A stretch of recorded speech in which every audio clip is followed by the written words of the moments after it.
The brutal winters of medieval Europe have long captured the popular imagination. Snow-laden forests, frozen rivers, and scarcity of food. Summer too held its own set of challenges, trials, and unexpected nuances. Medieval summer life was not a season of leisure or ease, but rather a complex interplay of labour, survival, and fleeting moments of joy. The long, sun-drenched days offered opportunities for growth and sustenance, yet they demanded unrelenting physical effort, constant vigilance, and adaptation to a world without modern conveniences. For the majority of medieval Europeans, who lived as peasants on manorial estates, summer was the busiest season of the year. Agricultural life dictated the rhythm of daily existence, and every ray of sunlight was an opportunity to secure the harvest. Fields of wheat, barley, rye, and oats needed constant tending. Ploughing, sowing, weeding, and eventually harvesting demanded the full force of human labour. Peasants, men, women, and often children, would rise at the first light of dawn, their days stretching until the sun dipped below the horizon. In a small village, the soundscape of summer mornings was dominated by the lowing of cattle, the crowing of roosters, and the rhythmic thud of wooden ploughs digging into fertile soil. Men laboured in the fields, breaking the earth to loosen soil for planting, while women tended vegetable gardens, gathered herbs, and prepared for the inevitable influx of wild fruits. Children, although often tasked with lighter chores, carried water, collected eggs, or helped in tending smaller plots.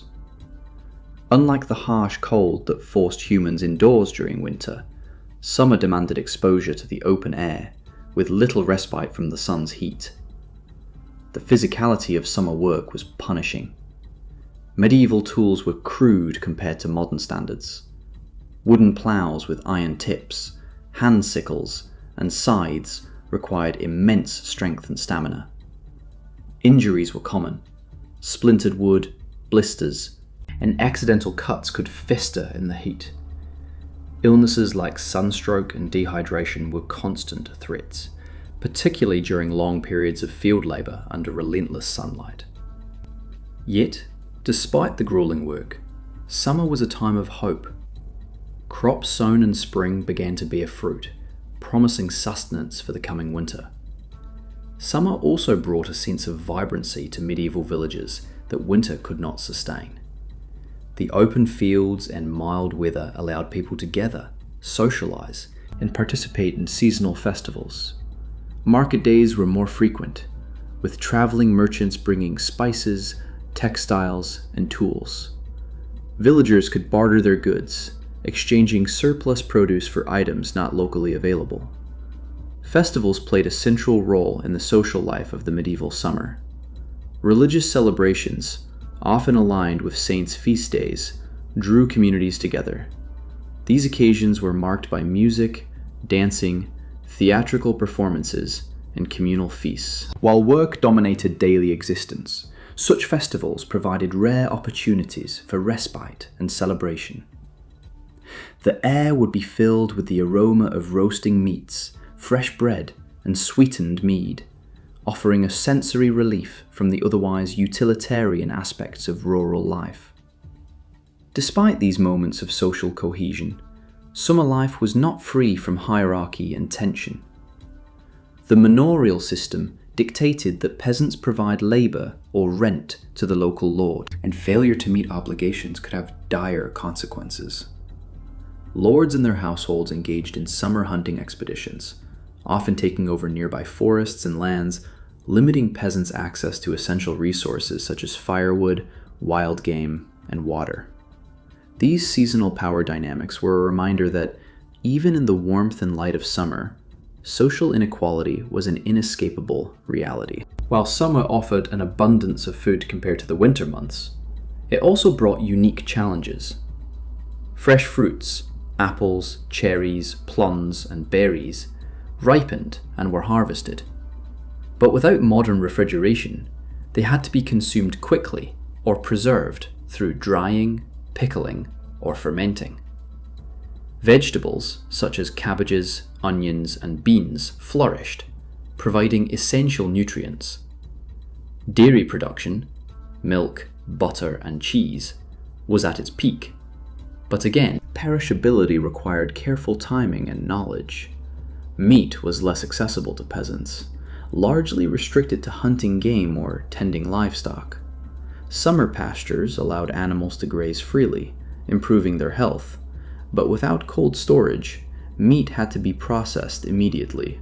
Salting, smoking, or drying were common methods of preservation, and these practices were often family or community rituals shared across households. Nobility, by contrast, could indulge in lavish feasts during summer, capitalizing on seasonal game and fresh produce. Yet even they faced logistical challenges in keeping food fresh in the heat. Water, often taken for granted today, was another crucial element. Wells, rivers, and communal fountains provided hydration, but warm weather could accelerate bacterial growth, making waterborne illnesses a serious concern.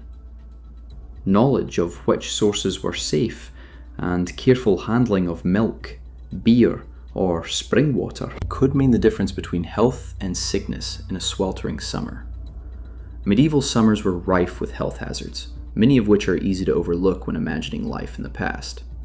Heat, combined with poor sanitation and lack of modern medicine, created an environment conducive to disease. Stagnant water in villages and fields became breeding grounds for mosquitoes, spreading malaria and other illnesses in southern Europe. Flies and lice were omnipresent, transmitting bacteria and exacerbating already difficult living conditions.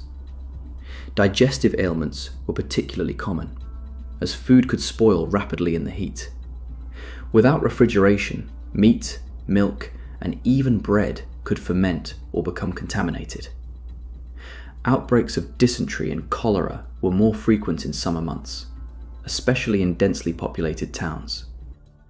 Meanwhile, the constant physical exertion of fieldwork in high temperatures exposed peasants to sunstroke, dehydration, and exhaustion. Knowledge of herbs, cooling techniques, and rest became vital survival strategies. Medieval healers, often relying on trial, tradition, and rudimentary herbal remedies, were crucial in mitigating these risks. The medieval summer was defined by its environment, which both nurtured and challenged its inhabitants. Fields and forests provided sustenance, yet the same elements could bring devastation. Droughts could wither crops, threatening famine. Flooding from sudden summer storms could destroy entire fields, erode village roads, and even damage dwellings.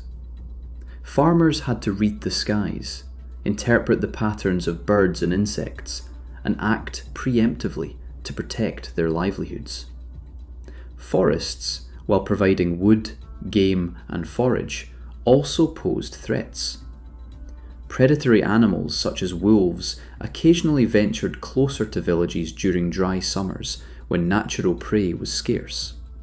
Snakes, venomous insects, and other hazards lurked at the edges of fields.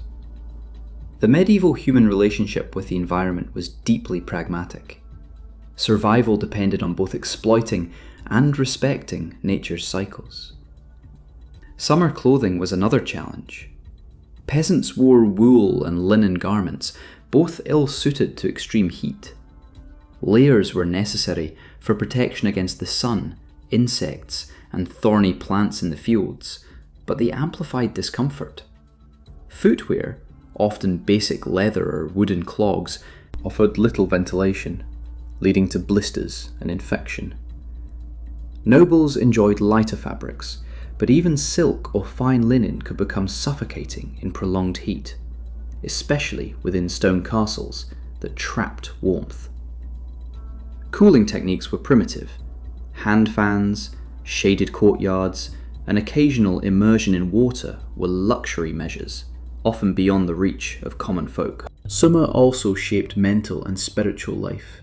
For monks, nuns, and clerics, the season brought agricultural duties, such as tending monastery gardens, while maintaining their religious obligations. Townspeople attended church services, often outdoors in warm weather, as churches became stifling in the heat. Seasonal rituals intertwined with agriculture, prayers for rain, blessings of the harvest, and saint days created a rhythm of spiritual life aligned with the natural calendar. Education too followed seasonal patterns. Children, particularly in rural areas, were often pulled from informal schooling to assist with planting and harvesting. Apprentices in towns took advantage of longer daylight hours for training, though their labour was never far from their schedule. For the literate and privileged, summer could allow travel to courts, fairs, or scholarly gatherings. Yet these opportunities remained limited to a small segment of society. Despite the relentless labour and environmental challenges, summer offered moments of respite and joy. Villages and towns came alive with fairs, markets, and seasonal celebrations. Music, dancing, and theatrical performances were central to community cohesion. Folk games, storytelling, and communal feasts reinforced social bonds. In some regions, midsummer festivals were particularly important, blending pagan traditions with Christian rituals, celebrating fertility, growth, and abundance. For the elite, hunting expeditions, jousts, and tournaments were summer highlights. These events were both entertainment and displays of status and skill. Meanwhile, the peasantry might enjoy simpler pleasures, bathing in rivers, picking wild berries, or engaging in local games. These activities, though brief, provided psychological relief and a chance to bond with neighbors. Even as communities adapted, medieval summer life was never free from external pressures. Political tensions, raids, and conflicts could interrupt the seasonal cycle. Lords might demand extra labour to repair roads, fortifications, or irrigation systems damaged by winter or spring storms. Taxation or military conscription often coincided with the busiest months, forcing families to divide their labour between survival and obligation. Disease outbreaks, compounded by heat and mobility, could decimate entire villages. In cities, summers were even more dangerous. Narrow streets, poor sanitation, and crowded housing created hotbeds for epidemics. Fires were common in dense urban areas, especially as open flames were used for cooking and lighting. Urban dwellers had to navigate a delicate balance of trade, labour, and survival in a climate that magnified every hazard. The medieval summer was a season of resilience, resourcefulness, and relentless labour. Unlike modern times, when summer is often associated with relaxation, travel, and leisure, the Middle Ages framed it as a critical period for survival. Life depended on reading the signs of nature, working tirelessly in the fields, preserving food, maintaining health, and participating in the community. Each day required a delicate balancing act, combining skill, endurance, and a keen understanding of both the natural world and human society. While hardships were severe, the medieval summer also offered moments of abundance and celebration. Harvests, festivals, and long days in sunlight allowed communities to thrive, to replenish themselves after the deprivations of winter, and to strengthen social bonds. Through it all, people adapted, innovated, and survived, leaving behind a legacy that helps us understand the rhythms, joys, and struggles of life centuries ago. The untold stories of medieval summer life remind us that history cannot be reduced to the extremes of winter or warfare alone. Summer, often overlooked in popular imagination, was a season of intense labour, environmental challenges, social hierarchy, and fleeting joys. It shaped the rhythm of life, dictated human behaviour, and tested resilience in ways as profound as the harshest winter. By examining the daily realities of medieval people during the warmer months, we gain insight not only into their hardships, but also into their ingenuity, endurance, and the timeless human drive to survive and thrive.